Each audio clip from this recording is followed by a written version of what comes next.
they don't know what a bigot is. They're for. Hi everyone, welcome back to my channel. Now, if you're familiar with the content that I create here on my channel, if you're familiar with the arguments that conservatives love to make about trans people, you would be familiar with transphobes' claim that we are indoctrinating their children, that we're making their children gay, that we're forcing their young tomboy daughter to become a boy. That's not me. Who, me? Who, me? I would never. I love you trans girl. I love your tomboy daughter. She is great. What I don't love is a hypocrite. Matt Walsh, if you are not familiar with, is like an infamous transphobe on YouTube. This posted a video 1 week ago reading his book, Johnny the Walrus, to a bunch of little kids. If you don't know anything about this book, Johnny the Walrus, it doesn't sound like a bad kind of book, you know, it sounds like a nice little children's book, but it's not. This whole book was written to tell kids that being trans is make-believe, basically. For today's video, we are going to be watching this video right here, Johnny the Walrus read along with Matt Walsh. Grab a drink, grab something. Whatever you need to get through this, grab it. I post new videos every week here on my channel, so make sure to subscribe if you are not already and you would like to be. Go ahead. I'll wait for you. I forgot what I was trying to say for a second. Are you done? Thank you very much. With no further ado, let's get into this Johnny the Walrus book. Let's see what Johnny the Walrus is up to today.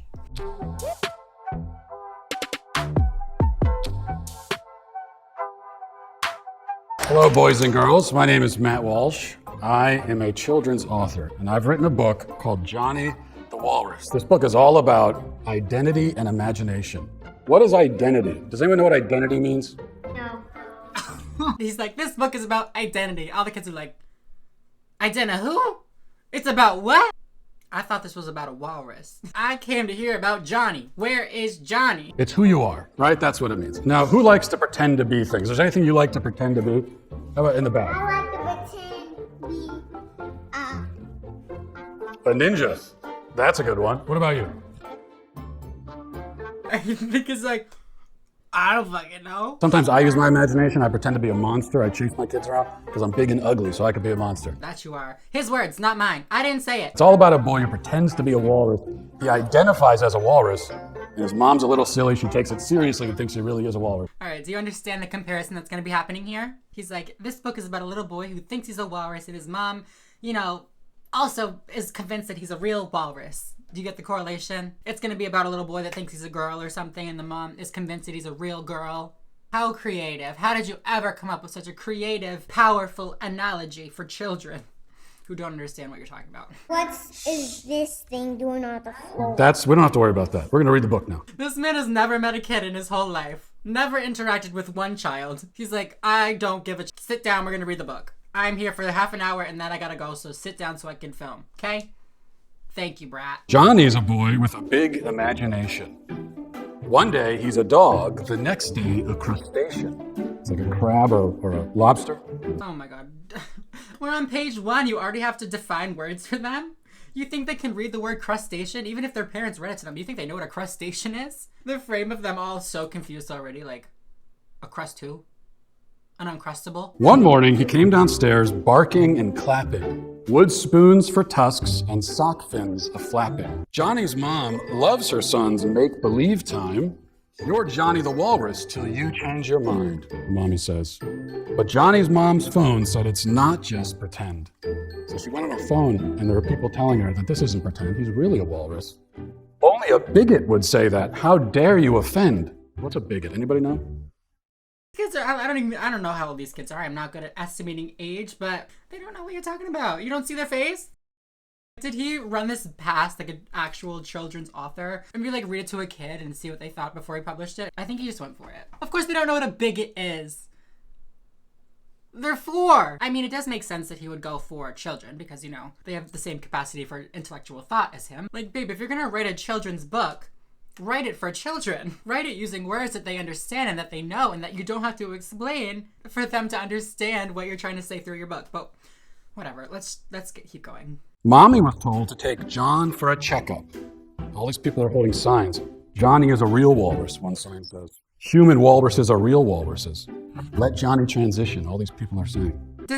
He cannot actually think that kids know like anything about this. He's putting in all of these things that are supposed to be like direct correlations to the trans community and like what's happening with the trans community, and kids don't know anything about that. You're trying to draw parallels to trans activists. They don't know what that is. They don't know what you're talking about, bro. Just admit it. This is the only format that your audience would understand. You'll need to eat worms and to put on gray makeup. The worms give you whiskers, the gray blends you in, the doctor says. And a simple procedure cuts feet into fins. The doctor wants to cut into Johnny and make him into a walrus. It's gross eating worms, Mom.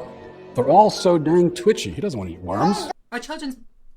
You see what he's doing here? With the analogies that he's drawing, he's arguing that parents are forcing their young children to take medications that they don't want to take, or to have surgeries that they don't want to take, or to transition when they don't want to transition. That's not what happens. You know, children have a say in the process. Children are allowed to make their own decision. Of course, with the help of medical professionals, of course.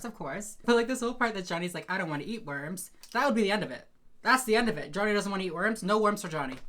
No worms. I thought I didn't eat worms, but I did. The kid's like, I've eaten a worm. I ate a worm one time. Wasn't that bad. He's like, back to the book. We are ignoring that. Cut that from the film. This kid likes worms? That goes against my book. It says, wood spoons kind of hurt, and the makeup is itchy. Why are you torturing poor Johnny? Poor Johnny's being tortured. That doesn't happen with trans kids. If trans kids don't want to take the medications, they don't want to continue their social transition, they don't have to. They don't have to. You don't sign a contract like, I will forever be trans. I will forever present as a boy. No. Nope. Don't have to. Deep down, Johnny's mom knew that something was wrong, but she felt so much pressure, she just went along. The internet people knew just what to do. She went back to the internet to look for answers. Never a good idea.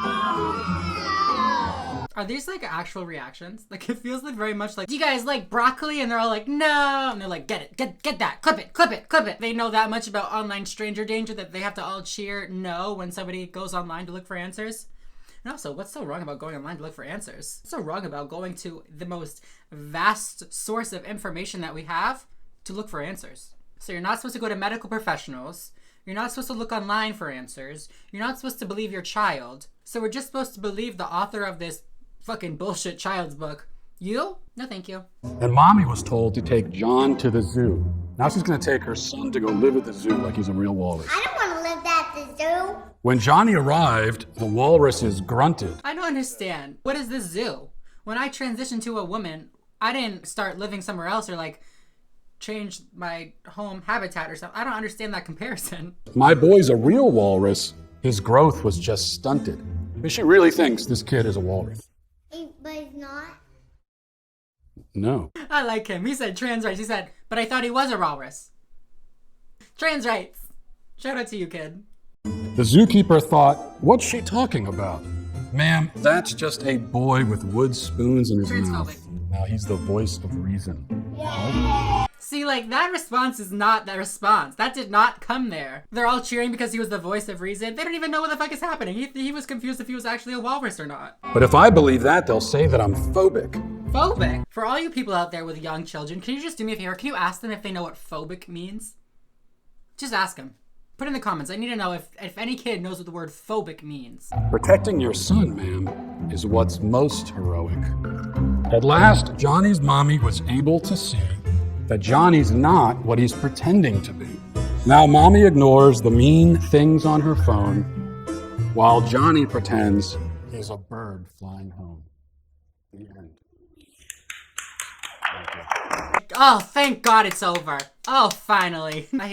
I hear you, kids. The story ends with the mom, like, coming to terms with the fact that he's not actually a walrus. And then him in the car on the ride home pretending to be a different animal, which I guess the analogy would be that, like, it's just like a phase and, like, we're just playing pretend and we're gonna pretend to be something else sooner or later. I mean, I've been pretending for 6 years strong. I don't plan on changing my character anytime soon, but I mean, whatever Johnny wants is fine. You know, it's fine. No, I just sat down and wrote it. There's another one. There's another one there. We got a bunch of them. They're gonna be all over the place soon enough. You can ask the parents to buy it for you. Is there a particular ending we're looking for here, or just ignores the kids. He does not care whatsoever about those children. He's like, all right, yeah, go tell your mom to buy my book. We done here? Can I go? Somebody get this kid away from me? What's the moral of the story? What's the lesson here? Aren't children's books supposed to have like a lesson that's, you know, clear? Because I don't know what this is trying to say. I don't know what this lesson here is. The other lesson is don't listen to the creepy people in your phone. Don't trust medical professionals. Walruses are mean? Like, oh my goodness. Maybe take a writing class or something. Ask a kid, like, do you know what this book is about? Because none of them did. Like, you could argue that this book is made for adults. Write a book for adults. Write a book for adults. Or is it that you have to dumb down these analogies and these arguments for children brain because they don't hold any weight in actual adult language? But yeah, that is it for this video. What do you guys think? You gonna go get Johnny the Walrus, the book?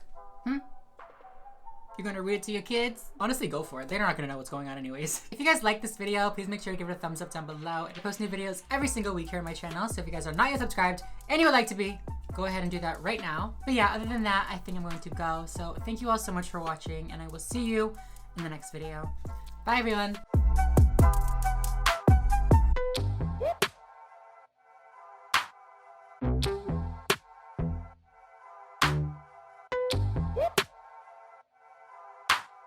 Whoop.